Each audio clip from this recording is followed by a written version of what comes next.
Согуш, көргөм суук түрүңдү. Согуш, уккам заар үнүңдү. Сенден канча кооз шаар бүлүндү. Сан гүл соолуп, сан өмөлөр күбүлдү. Эсеп жеткис өмүрлөрдү кыйдың сен. Эсеп жеткис адам үнүн тыйдың сен. Себепкери болдуң тоодой кайгынын.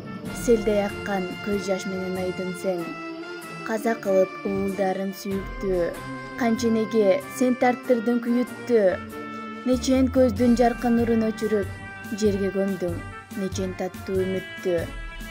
1941-жылдын карагашалуу 22-июнунда фашисттик Германия биздин өлкөбүз азыркы Кыргыз Республикасы курамына кирген мурдагы СССРге капысынан кол салды. Душмандар бир эле мезгилде Баренцева деңизинен Кара деңизге чейинки чек араны бузуп, күтүлбөгөн жерден кирип келишти. Өлкө коркунучта калган. Фашисттер башка элдерди кырып, жок кылып, таза кандуу деп эсептелген неместерди тейлей турган аз гана элди калтырууну каалашкан. Немес генералдары чагылгандай тез Барбарос согуш планын түзүп, ал боюнча согуш 2 айга гана созулмак. Душман ырайымсыз жана күчтүү эле. СССРге кол салганга чейин ал Европанын көптөгөн өлкөлөрүн басып алып, ал өлкөлөрдөгү бардык завод менен фабрикаларды, танкаларды, самолетторду, курал-жарактарды ээлеп алган. Бүт Совет эли мекенди коргоого көтөрүлүштү. Миңдеген адамдар өз эрки менен Кызыл армиянын катарына, партизандык отрядтарга кетишти. Элдик кошуунга биригишти. Өлкө бирдиктүү согуш лагерине айланды. Завод менен фабрикадагы станокторду башкарган эркектер фронтко кетишип, алардын ордуна аялдар, өспүрүмдөр, карылар иштеп калышты. Алар фронт үчүн курал-жарак даярдашкан.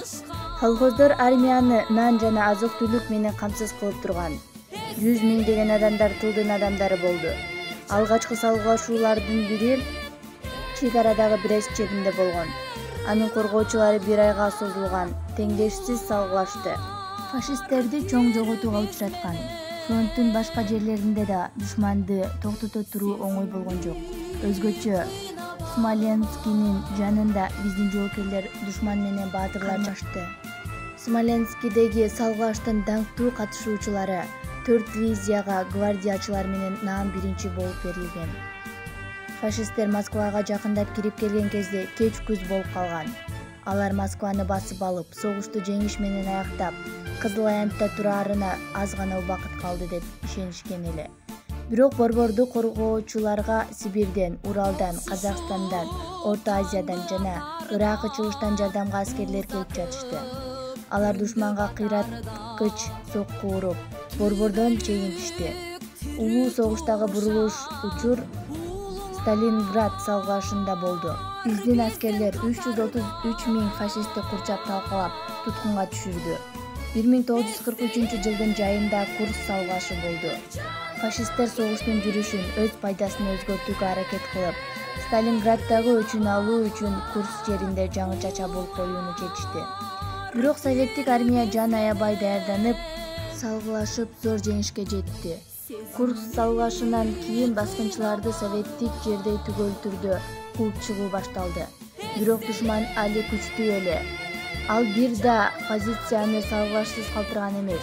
Советтик аскерлер 1944-жылкы төгүлгөн согушта гитлерчилер тарабынан басып алган Украинаны, Белоруссияны, Молдавияны, Балтика боюн толугу менен алган. Бошотушкан. Душманды өз жерибизден кууп чыгууга партизандардын ролу зор. Миллиондон ашык адам колдоруна курал алып, душмандын тылында согушкан.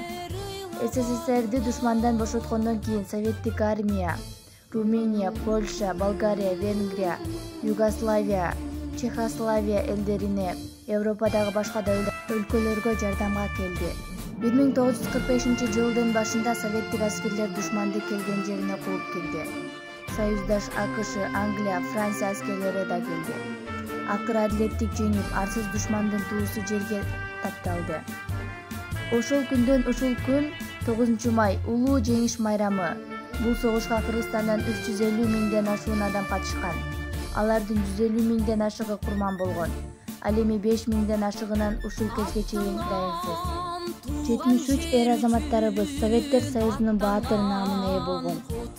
Албетте, согуш ардагерлери өз өмүрүн Кутман эли жери үчүн арнаган. Алар маалында майтарылбас эрдиги менен Совет элин душмандардын бузук ниетинен куткарып калышкан. Баатырларыбыз азыркы учурда жок болгону менен алар дайыма биздин жүрөгүбүздүн түпкүрүндө түбөлүккө жашап келишет. Таазим сага баатырлар. Эч ким эч качан унутулбайт. Баарыңыздарды улуу ата мекендик жеңиш күнү менен куттуктайм. Чоктой кызыл байрак болуп желбиреп, жадырай бер күндөн күнгө жеңиш күн.